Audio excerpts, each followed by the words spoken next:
Hello everyone. So I was getting ready to make you guys a video on how to get rid of green water. As you guys can see here, it's pretty thick green. The reason why I keep that green water tank is for all these babies in here. They really love and thrive off of green water.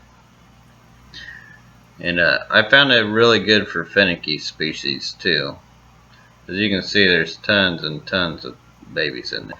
So instead of showing you guys how to get rid of green water today, we're going to have a video showing a bunch of tips, tricks, trip down memory lane, and some life experiences. So here you saw I got the water emptied out there. Did about a 90% water change. As you notice, green water doesn't hurt growing plants. It actually grows really well in the green water. They like to stretch for the light. I have no other algae issues, and I'll take green water over hair algae or BVA or any of those other algae any day. But yeah, you can see lots of plants: Luigi arculata, Ratalia colorata, Lymphnophilia aromatica, some Bacopa carolina, Luigi red, and yeah. So I start filling the tank back up. Get the water diluted. It was purling, looking really good. Bubbles everywhere. And there it is. Started leaking on me again. Which was totally not cool. Ruined my day. I knew it was going to happen, but knew I was gambling. It was just, I wasn't ready for it. Never am. Before we get into the situation anymore, let's take a quick trip slideshow down memory lane. So this is when, in my eye, it looked like its prime.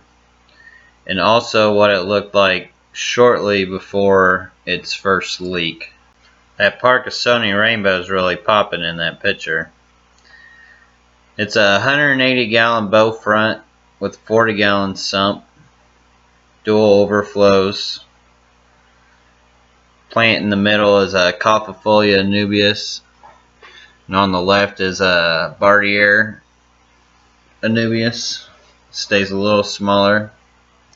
And the sump filter, I like to keep moss and faster growing plants to help consume extra nutrients.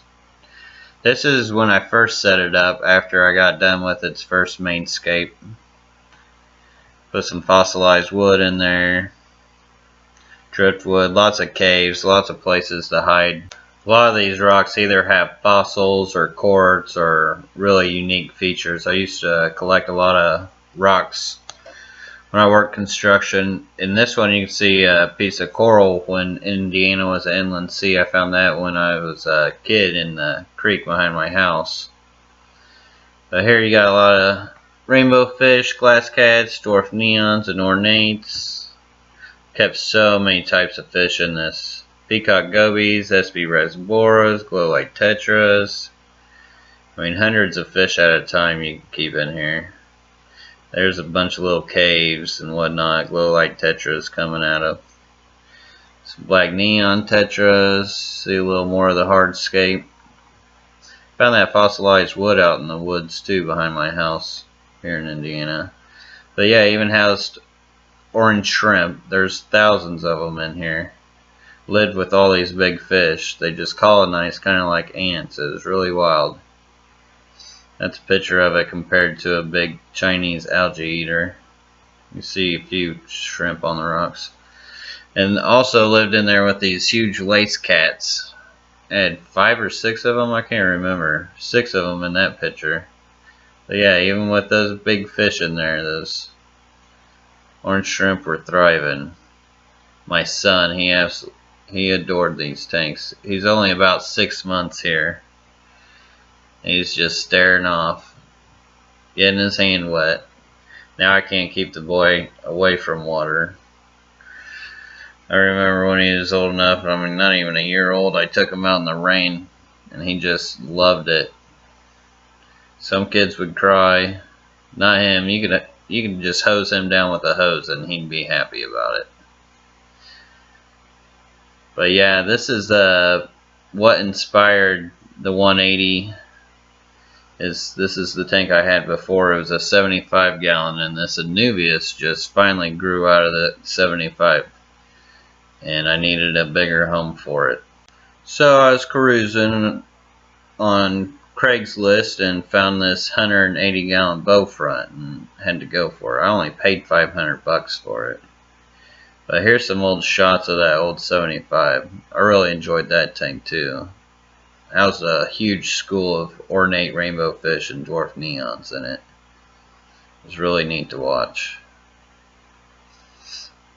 And this is a really rare crypt right here, Barrio crypt. You rarely see these. They go for like $100 a plant. That's when I was spending crazy money on plants. As you see, orange shrimp in there too.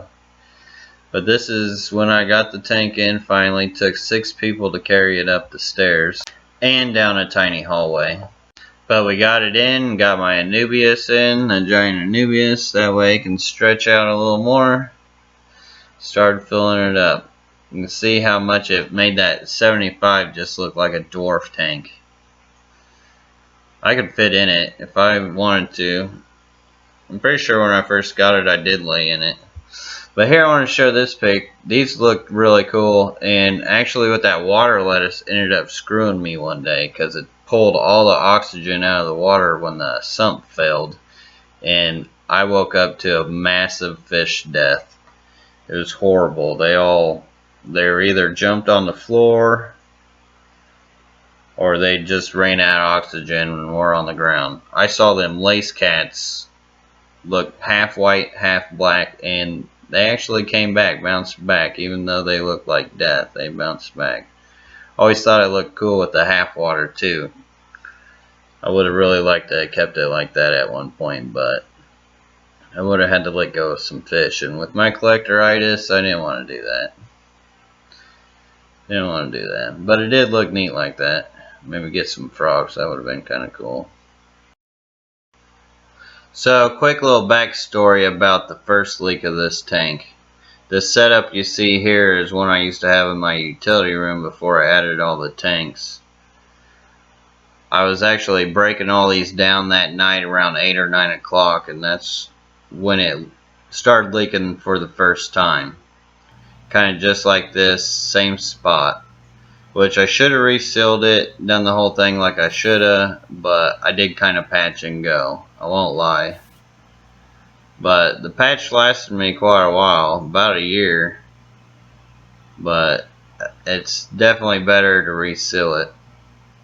So now back to this situation and how I'm going to deal with it. As you can see, it's a pretty steady drip. Which I had a drip underneath here the day before I actually fixed and put a cap on that pipe there, because this overflow was leaking a little bit, which caused a constant leak down there as well. And if you notice, I have a bunch of baby fish in here, so I really didn't want to have to empty it out quite yet. I was hoping to get away with maybe another month, so I'd have enough time to be able to catch these fish easier and just trim out the plants and redo it how I wanted to. But you know, things like these you can't really time. They go when they want to go. After the patch job failed and I had to shut down the sump, I actually got away with just lowering the water probably about 6 to 8 inches. And that took enough pressure off the seal that I would get away with keeping the tank like this. But finally, I guess the pressure change of the last water change is what redid the seal. So without wasting any more time, I'm going to have to start pulling plants out of here. That's the first step. You see those baby fish swimming by. As you notice, I don't just yank the plants out. I'm kind of taking my time, getting my fingers into the gravel, kind of loosen up the rocks and the root. Because if you just go yanking on the plants, it's going to tear the stems out. You're not going to have all the nice lush roots to help replant it later. So here's the first little bunch here. It's a little piece of, well, it's not really that little. It's about 2 feet or so, and I don't know how many stems are there. At least probably about 15 stems. But that's some Rotalia colorata. I just put my tray up there on the light. That way I don't have to keep bending down, get my floor wet, all that stuff. I'm just right over the tank. I don't have to worry about dripping too much. But here I am pulling out a bigger mat of that Rotalia colorata. See how those roots just grab on that Eco Complete. What I'll do is kind of toss it around, shake it a little bit, try to loosen that Eco Complete off there. Eco Complete's not really the cheapest substrate. I mean, it's not real expensive either, but try to keep what I got in the tanks. Also, when I'm pulling plants out, I always kind of like to wiggle it. When there's fry in there, you just wiggle it, shake it as you're slowly bringing it up. And that'll help keep from fry getting stuck in between the stems and the roots and stuff. Here I'm working on a nice bunch of Luigia repens times arculata. Pretty colorful plant. Lots of reds, pinks. Kind of gets a little orange in it too. Especially if you feed it iron. Good way to get those colors to come out is feed them iron. But yeah, you can see here I got a nice little bounty going. Starting to get my tubs full. But yeah, that piece was nice, but this chunk, this was just one huge chunk of Luigi arculata repens. And you can see it really got to take my time going around getting all the roots loosened up from the gravel. Just rocking those waves everywhere. Plants love waves like that though. But yeah. Look at this beast. That's a nice chunk. That'll plant a 40 gallon probably. Nice root ball there. I shook out most of the Eco Complete, so that's mostly all roots. Always like to put them in nice and gently. Nice and gentle. But yeah, as you can see, got most of that was just Rotalia colorata and Luigi arculata out there, so most of it was of that. This was a neat piece of the Rotalia colorata as well. See, as it goes down, it was running. This was starting to just run all the way across the back of the tank. If you're not careful with this plant, under the right conditions, it can really take over and run a tank. But it is a nice looking plant.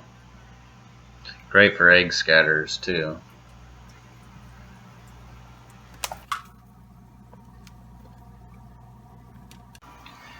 Here we have some Luigia red. Not quite sure which species it is. This is actually one of my favorite plants. Get really colorful. Especially, like I said, with a lot of iron. Here's a nice little Anubias. Started to flower while I was under the water. Nice little healthy roots. And here we have some Bacopa Carolina. Also one of my favorites. I'm not really that big on green plants, but this one's not quite green all the way. It's kind of got a goldish tint to it. Look at that super healthy roots. But yeah, one of my favorites too. Yeah, that's the bounty there. That's mostly a Luigi arculata in that big one. Here we got some Lymphnophilia aromatica, another one on my favorite list. Now I know I keep saying these are my favorites, but you know, isn't that what most people keep, their favorites? I definitely have lots of favorites in this hobby. And this plant, I'm not quite sure what this plant is. It's mostly green, but the top of it started growing pretty red. And it didn't get that close to the light, but I bet the closer I got to the light, the more color would have came out of it. Hard to tell what it is. I don't know. If any of you guys know what it is, please comment below, let me know. But yeah, for just a visual effect, these are 3-foot tweezers that I have. So you can see this tub's about 2 feet. Just to get you an idea how big that tub is. Alright, so I got all the plants out. It's all empty. Nothing left. And yes, it is still steady leaking and dripping. Now, I couldn't use a container to put under here because of that lip right there. So I actually just stuck a towel down and would flip it over if it gets too wet or whatever. But there's the Luigi Argulata on the right, Colorado in the middle, and all the whatnots on the left hand side. A little bit of an extreme close-up for you guys. Get a good look. All that healthy foliage and salad. This is the hose I use to siphon out my water. If you look at the intake there, it's got stainless steel mesh on it. This one I use if I don't have fish fry. The stainless steel meshes, just so fry won't get sucked up. It's good for shrimp tanks too. Yeah, don't mind mess around the house. You can see my son owns this room. It's about 2 o'clock in the morning. Even the cats are sleeping. Loves that spot. But yeah, he's a little spoiled, but he's a good boy. There's another cat all passed out. So yeah, it's pretty late at night. But this is the harvest. What I do after with the harvest, I'll stick some wet paper towel on it just to kind of keep it moist. So I try to keep it air somewhat dry in the house with all the tanks and the humidity. Here's the stainless steel mesh intake in action. See, I'm just kicking up all that mulm. If it gets swept in a direction, I like to get in front of it and kind of lead it in.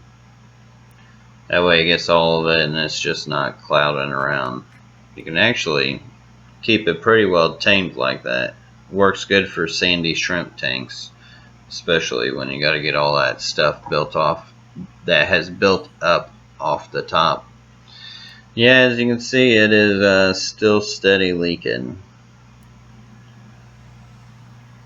And yeah, as far as discharging the water, I just shoot it straight out the window. Makes life easy. It pulls it really fast too because it's on the 2nd story, so that gravity really gets involved. But this is a big reason why I'm going to have to retire this tank, at least on this stand. This stand is shot. Very iffy. If you can see, it's super swollen up as it gets thinner down that side like it really should be. And I can't even shut the doors anymore. Like it's swollen so much the doors just won't even shut. So I haven't been gambling a lot on this tank. I'm lucky that this is the least that really happened. So I'm trying not to get too bummed out about it. And yeah, so now I got the water dropped down again. And, you can see all the little fry there. Pretty neat to watch them when the water's dropped down like that. But yeah, now I'm filling it back up. You may ask yourself, why am I filling it back up when it's still leaking? But the babies don't seem to mind. They actually seem to be enjoying the fresh water.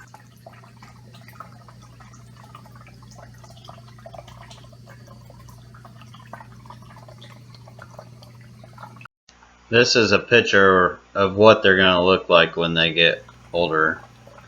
It's a Melanitania goldie-eyed decay rainbow fish. One of my favorites. And also definitely not an easy fish to find.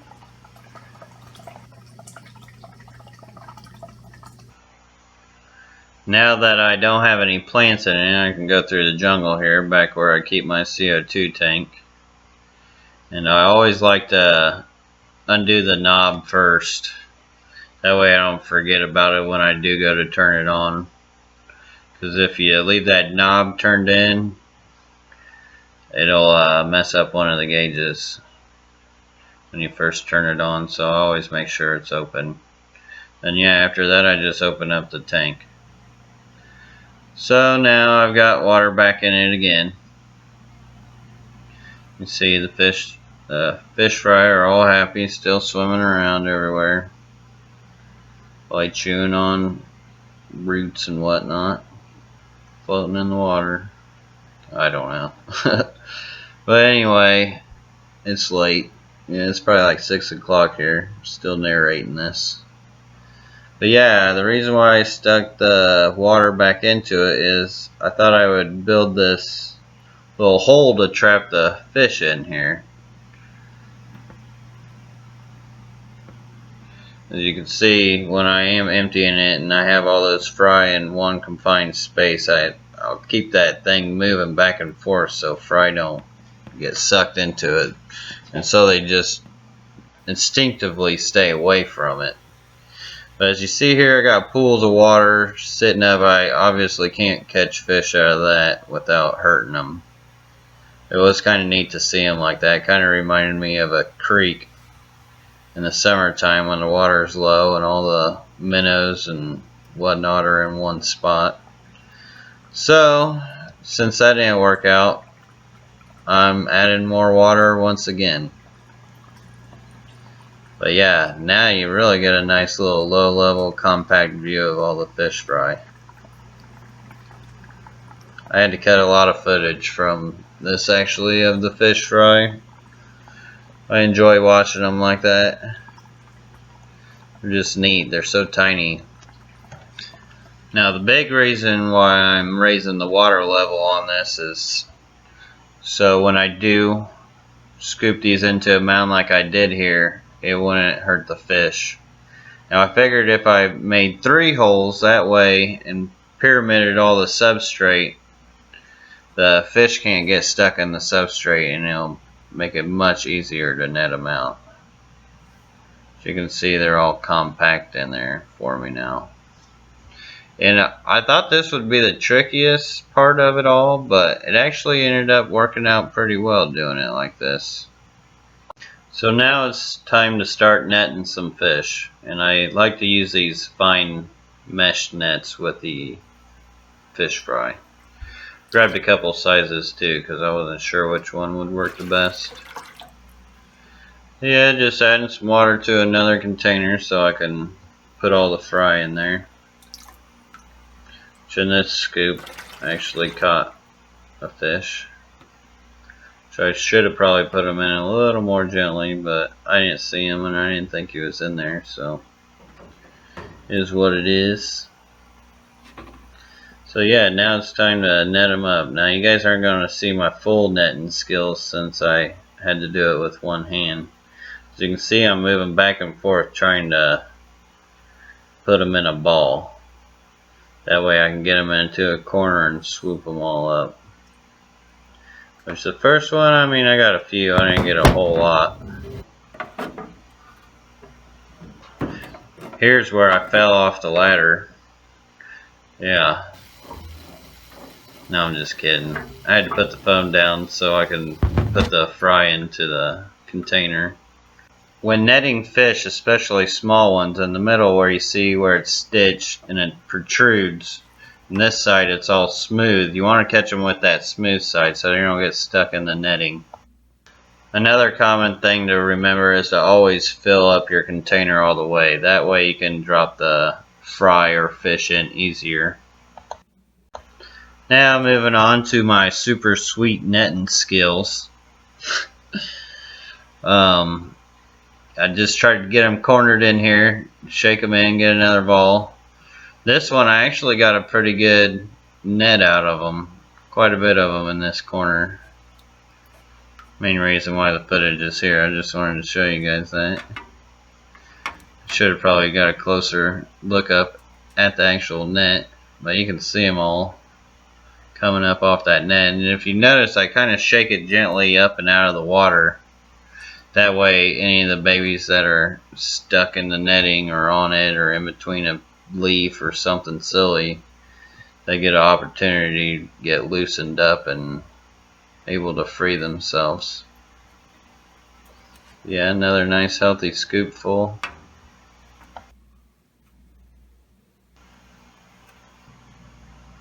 So here is footage of all the fry that I caught out of the tank. It's cool to watch them from the top, especially all them little babies. They're cool to watch.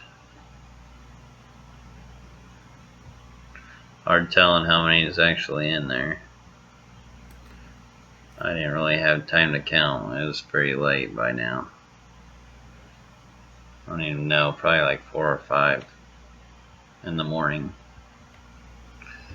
That's a Himalayan salt lamp in the back. Look kind of neat. And this is how I end up taking all the babies. This is the new tank they're going to be in. It's where I have my Geophagus Swin and my L.R.I. breeding. It was set up for them. But this is going to be the Decay baby's new home. As you can see, I gently just kind of let the water go in and then slowly release it out, because there'll be pressure buildups and that water can actually suction against that container, and it's just not very easy on the fish. I like to make transportation as easy as possible. As you see there, they're all happy and healthy and liking their new home, which is good. So I thought that was going to be a heck of a process. So now all that's left is I gotta take all this substrate out and reseal it. If you notice, I do have an air line and CO2 line in here, which planet tankers usually say not to do with that, but as you can see, it didn't really affect my system. So as far as future plans for this tank, as much as I really don't want to retire it, but I definitely have to retire the stand because it's just too questionable. I plan on moving it down in my garage. That's if I can move my saws. Hopefully my neighbor will buy them. That way I can still borrow and use them and build a rack where they sit that'll have this tank on the bottom, and then I can just build on top of it maybe some other tanks. But yeah, kind of a longer video, but I want to thank you guys for watching and sharing this journey with me. It may sound silly, but I'm going to miss this aquarium system. If you have any new video suggestions, questions, or comments, please comment below. I don't mind answering questions. Subscribe below for new upcoming weekly and potentially daily videos.